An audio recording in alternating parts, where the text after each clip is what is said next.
Assalamualaikum warahmatullahi wabarakatuh. Selamat petang ya para pejuang cuan. Gimana kabar kalian di petang hari ini? Semoga kalian dalam keadaan sehat semua ya, dan saya doakan sukses semua tentunya buat kalian. Amin. Mantap jiwa ya. Dan tetap ya kan kawan, secangkir kopi harus selalu ada buat menemani kesempatan di petang kali ini teman-teman, untuk melihat ya kan rekondisi daripada keadaan cryptocurrency kali ini. Kalau kita lihat untuk Bitcoin sendiri teman-teman ya, sudah sempat menyentuh di area 43 ribuan dan saat ini sedang terjadi sedikit koreksi ya, berada di area 42,9 ribu US dollar. Dan kalau kita lihat kinerja daripada altcoin cukup positif teman-teman ya, seperti BNB ya kan, Solana, XRP ini teman-teman dalam fase mencoba untuk recover kembali. Dan kalau kita lihat di sini Cardano dalam kondisi yang kurang baik-baik saja, karena yang lain dalam kondisi yang cukup bagus. Cardano dalam kondisi yang notabene belum mampu untuk recover ya. Nah, kali ini teman-teman ada sedikit informasi yang cukup menarik, dan ketika hal ini teman-teman ini menimbulkan spekulasi bahwasanya BlackRock nih ya, kita berbicara BlackRock dengan XRP. Oke. Kemungkinan teman-teman ya timbul spekulasi bahwasanya BlackRock ini juga mulai gitu ya kan melirik daripada XRP. Apakah iya? Kita lihat dulu teman-teman real chart daripada XRP.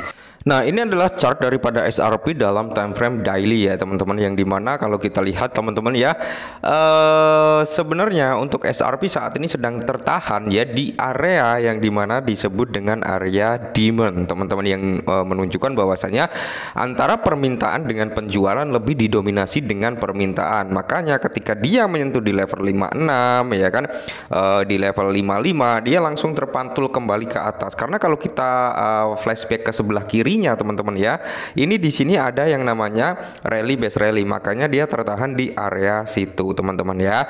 Dan di atas pun ada area supply, yang dimana ketika si XRP ini menyentuh di range batas atasnya, dia terpantul lagi ke bawah, dan bisa kita lihat mungkin pergerakannya akan berada di level ya antara 62 sampai di level 56-an teman-teman. Mungkin akan bermain dulu di sini sampai benar-benar ada news yang bisa membawa persentase harga daripada XRP jauh lebih tinggi lagi.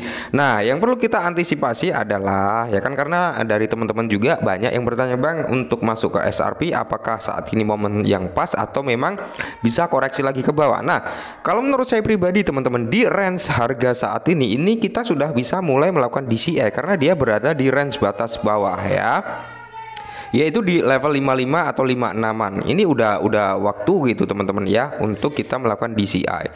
Lantas di sini ketika terjebol kembali ya kan, ketika terjebol kembali maka dia ada dua area yang benar-benar perlu kita antisipasi. Yang pertama yaitu di range harga 50 sampai di range harga sini teman-teman 47 ya. Dan yang paling dominan diskon, bener-bener diskon, itu ada range satu lagi teman-teman, yaitu di area sini ya, yaitu strong low atau di area sweep liquidity-nya, yaitu di level 45-an sampai di range harga 41 gitu teman-teman. Tapi kemungkinan besar sih dia akan tertahan gitu di range harga ini, karena memang ada beberapa informasi yang cukup menarik. Oke, langsung kita bahas. Nah, jadi dikutip dari The Crypto Basic teman-teman, di mana CEO daripada BlackRock teman-teman, yaitu Larry Fink, mengomentari prospek ETF XRP ya kan, ngeri ya. Semoga saja teman-teman BlackRock ini bisa gitu ya kan memasukkan XRP ke dalam ETF gitu teman-teman. Mantap jiwa ya. Kalau hal tersebut bisa terrealisasi, maka kinerja daripada harga XRP juga akan mengalami dominasi teman-teman ya. Nah, jadi di sini teman-teman ya, spekulasi yang cukup besar. Apakah XRP ETF ini bisa terrealisasi? Kuncinya hanya satu teman-teman ya. Kuncinya hanya satu. Ketika XRP ini udah nggak ada urusan lagi dengan SEC, Ripple nggak ada urusan dengan SEC, alias clear, nggak ada masalah, dia berjalan normal seperti aset-aset lain ya kan. Maka di sini potensi untuk adanya ETF XRP ini terbuka lebar teman-teman ya. Nah, jadi Larry Fink ya Exclusive Officer BlackRock atau CEO-nya daripada BlackRock ya teman-teman ya. Perusahaan manajemen aset terbesar di dunia mengomentari potensi dana yang diperdagangkan di bursa ETF yang melibatkan daripada SRP.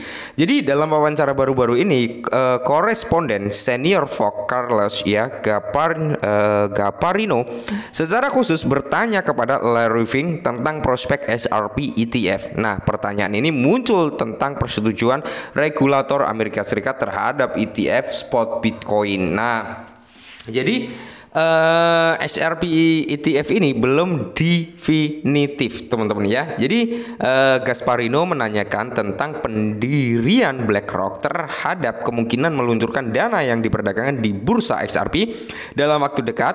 Keingintahuan ini muncul terutama karena perusahaan tersebut telah mengajukan ETF spot untuk Ethereum teman-teman ya. Mantap jiwa. Nah, jadi di sini teman-teman ya, sebagian tanggapan Larry Fink berkata saya tidak bisa membicarakan hal itu. Nah, jadi tanggapan daripada CEO BlackRock ini Larry Fink ini teman-teman ya, saya tidak bisa membicarakan hal itu. Nah, ini menimbulkan dua persepsi ya.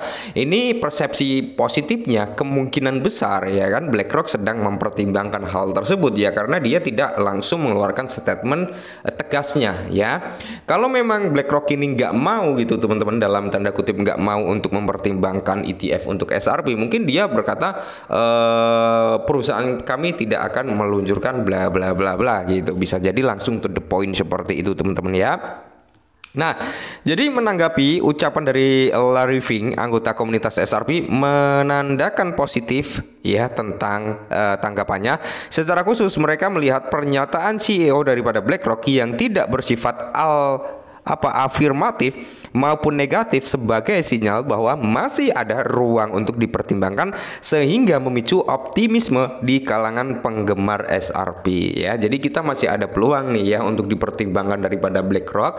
Apakah BlackRock akan mengajukan SRP ETF seperti dia mengajukan Bitcoin ETF sama Ethereum ETF? Ya semoga saja teman-teman ya. Karena hal ini juga akan berdampak positif terhadap harga daripada SRP ya. Selain hal tersebut teman-teman, yang bisa memperkuat kinerja harga daripada SRP adalah sistem adopsi massal dari sektor perbankan, sistem adopsi massal dari segi global gitu teman-teman ya.